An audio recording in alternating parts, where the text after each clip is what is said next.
మాట్లాడకపోతే మైండ్ పాడైపోతుందని నేనే కావాలని ఏదో ఒకటి కల్పించుకొని వాళ్ళని డిస్టర్బ్ చేసి మాట్లాడుతాను. ఎలాగో మీకు తెలిసిపోయింది కదా, నా బాధ అంతా చెప్పుకుందామని వస్తే ఇక్కడ కూడా మాట్లాడొద్దంటున్నావు.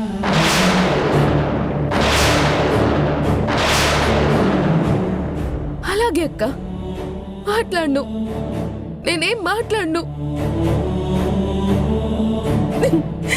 అమ్మా హాసిని,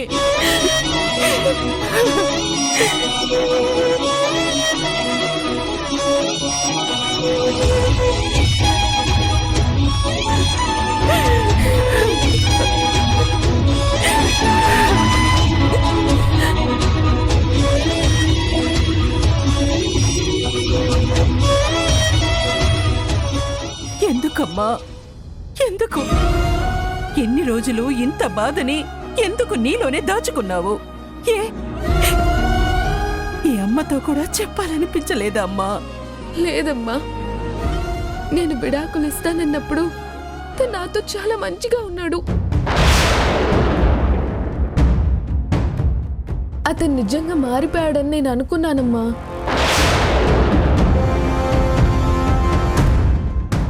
అలాగే మిమ్మల్ని కూడా నమ్మించాడు. కానీ విడాకులు వద్దన్నాక కొన్ని రోజులకి తనది ప్రేమ కాదు, అవసరం అని తెలిసింది.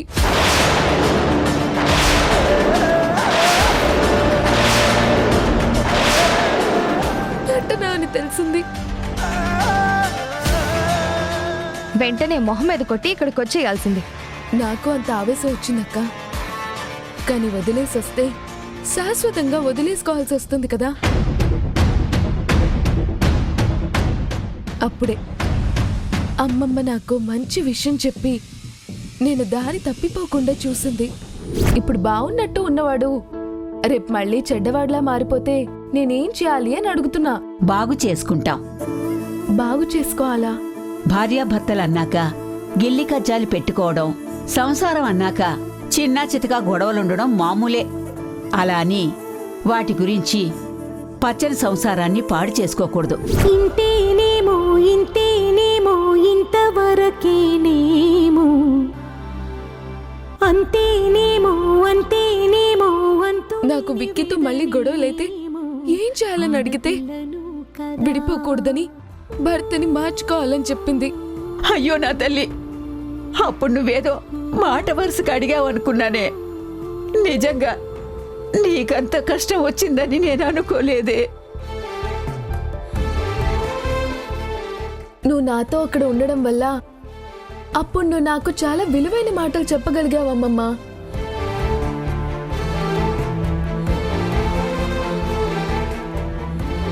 తెలుసుంటే ఆ బాధ నీ ఆలోచనని, అనుభవాన్ని మింగేసేది.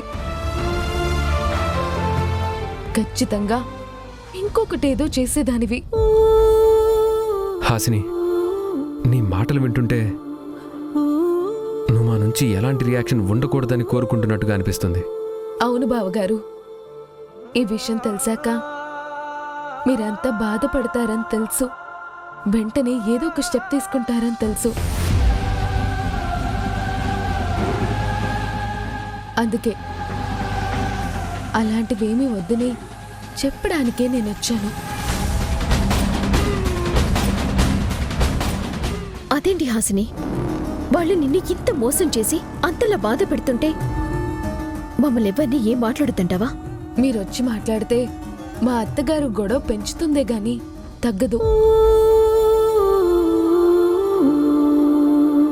దానివల్ల నేను అక్కడి నుంచి బయటకు వచ్చేయాల్సి వస్తే ఇంతేనేమో ఇంతేనేమో ఇంతవరకేనేమో. వచ్చేస్తావు ఏ? నీకు ఇల్లు లేదా? ఇంట్లో మేమంతా లేమా? ఒకసారి నేను ఆ ఇంట్లో నుంచి చెప్ప పెట్టకుండా వచ్చేస్తే మీరంతా నాకు నచ్చ చెప్పి అక్కడ దిగబెట్టారు. హాసిని మళ్ళీ ఇంకెప్పుడు తప్పు చేయదు. ఎప్పుడైనా అత్తగారి అనుమతి లేకుండా వాళ్ళతో గొడవపడి మా ఇంటికి వచ్చేస్తే మేమందరం ఈ ఊరు వదిలి వెళ్ళిపోతాం.